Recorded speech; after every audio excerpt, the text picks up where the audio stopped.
আসসালামু আলাইকুম। আরোগ্য মেহল রাজশাহী, ডাক্তার মমতাজ রহমান পান্না। আমি একজন হোমিওপ্যাথি চিকিৎসক। আজ আমি আপনাদের সামনে কেন্ট 24 ওষুধ নিয়ে কিছু আলোচনা করব।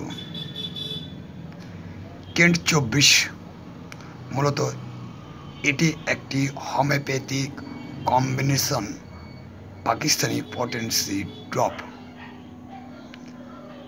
কেন্ট 24 ওষুধটি যেসব রোগী ডায়রিয়া বা উদ্রাময় তাদের ক্ষেত্রে এটি প্রযোজ্য।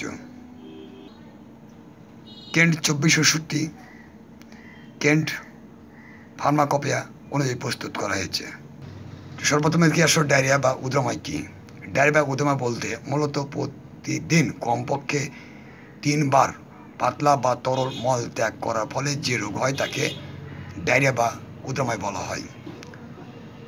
সবচেয়ে সাধারণ কারণ হলো ভাইরাস, ব্যাকটেরিয়া এবং পরজীবী বা গ্যাস্ট্রোএন্টেরাইটিস এর কারণে অন্ত্রের সংক্রমণ হলে এ রোগ সাধারণত হয়ে থাকে। আগে বলেছি কেন্ট 24 মতো ডায়রিয়া রোগের ক্ষেত্রে অত্যন্ত কার্যকারী একটি ওষুধ। আচ্ছা, কেন্ট 24 ওষুধের কার্যকারিতা: জ্বরের সাথে ডায়রিয়া, দীর্ঘস্থায়ী ডায়রিয়া, কলিক ও গ্যাস্ট্রোএন্টেরাইটিস, অন্ত্রে ক্যাটো, বমি ইত্যাদি দিয়ে কার্যকর। আগে বলা হয়েছে এটি একটি কম্বিনেশন পটেন্সি ড্রপ। এই কেন্ট 24 ওষুধ এর মধ্যে যেসব ওষুধগুলো মিশ্রণ করা হয়েছে আমি সেসব ওষুধ আপনাদের সামনে একটু তুলে ধরার চেষ্টা করছি।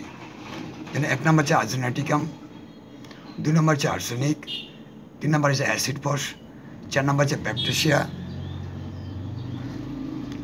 5 নম্বর হচ্ছে ক্যামামিলা, 6 নম্বর হচ্ছে চাইনা,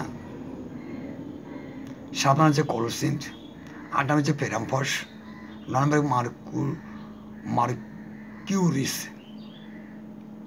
10 নম্বর পটোফাইলাম, 11 নম্বর ভিয়েটনাম অ্যালব। এ কটি ওষুধ সমন্বয়ে কেন্ট 24 ওষুধ তৈরি করা হয়েছে। এর কিছু কিছু লক্ষণ, যেমন কেন্ট 24 কিছু লক্ষণ আপনাদের সামনে তোলার চেষ্টা করছি। তীব্র ডায়রিয়া, দীর্ঘস্থায়ী ডায়রিয়া, গ্যাস্ট্রোএন্টেরাইটিস, কলিক ও বমি, ঠান্ডা বা ত্রুটিপূর্ণ খাবারের কারণে ডায়রিয়া, গ্রীষ্মকালীন ডায়রিয়া, জ্বরের সাথে ডায়রিয়া এবং অন্ত্রে ক্যাটার বার। এছাড়া আরও কিছু লক্ষণ আছে, যেমন পেট ফাঁপা থাকবে, পেটে খিঁচুনি বা ব্যথা অনুভূত হওয়া, বমি ভাব, বমি হওয়া, জ্বর হওয়া, তরল জলের মতো মল, কখনো কখনো ফেনার সৃষ্টি হয়, মল আষ্টে দুর্গন্ধ হয়ে থাকে,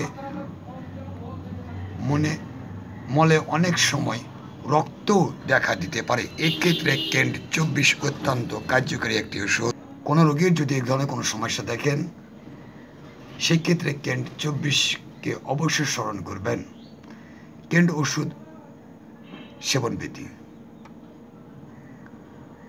প্রাপ্তবয়স্করা যখনই ওষুধ খাবেন তখনই 15 ফোঁটা ওষুধ 1 ডোপ পরিমাণ মতো পানিতে মিশিয়ে নেবেন। সে পানিটা ভালোভাবে ঝাঁকিয়ে সকালে, দুপুরে, রাতে 3 বার খাবেন। আমি আবার বলছি, যখনই ওষুধ খাবেন তখনই 15 ফোঁটা ওষুধ মিশিয়ে 3 বার সেবন করবেন। শিশুরা 6-7 ফোঁটা ওষুধ ওই সমপরিমাণ পানির সঙ্গে মিশিয়ে 3 বার খাবেন, অথবা রেজিস্টার্ড একজন হোমিওপ্যাথি চিকিৎসকের পরামর্শে ওষুধ সেবন করুন। চিকিৎসকের পরামর্শ ছাড়া ওষুধ সেবন করা উচিত নয়। এতে শারীরিক ও মানসিক ক্ষতি হতে পারে। ওষুধ সেবনের পূর্বে অবশ্যই একজন রেজিস্টার্ড হোমিওপ্যাথি চিকিৎসকের পরামর্শে ওষুধ সেবন করুন। কেন্ট 24 ওষুধে কোনো পার্শ্ব প্রতিক্রিয়া নেই, তারপরেও ওষুধ সেবনের পূর্বে অবশ্যই একজন চিকিৎসকের পরামর্শে ওষুধ সেবন করুন। বিশেষ করে গর্ভবতী মহিলারা,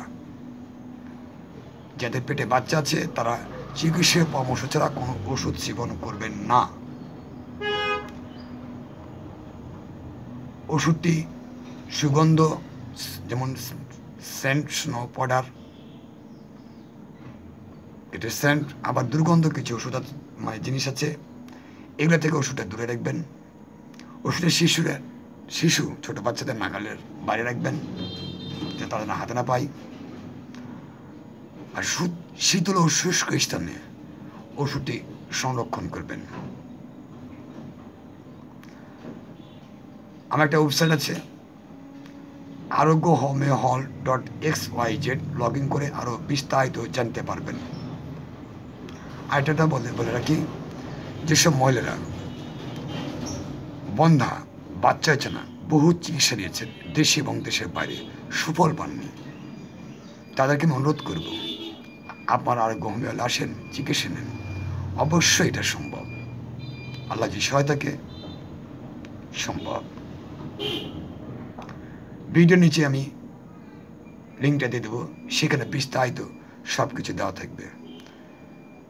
আজকে আলোচনা এখানে শেষ করছি, আগামীতে অন্য কোনো ওষুধ নিয়ে আবার আলোচনা হবে। সবাই ভালো থাকবেন। আসসালামু আলাইকুম।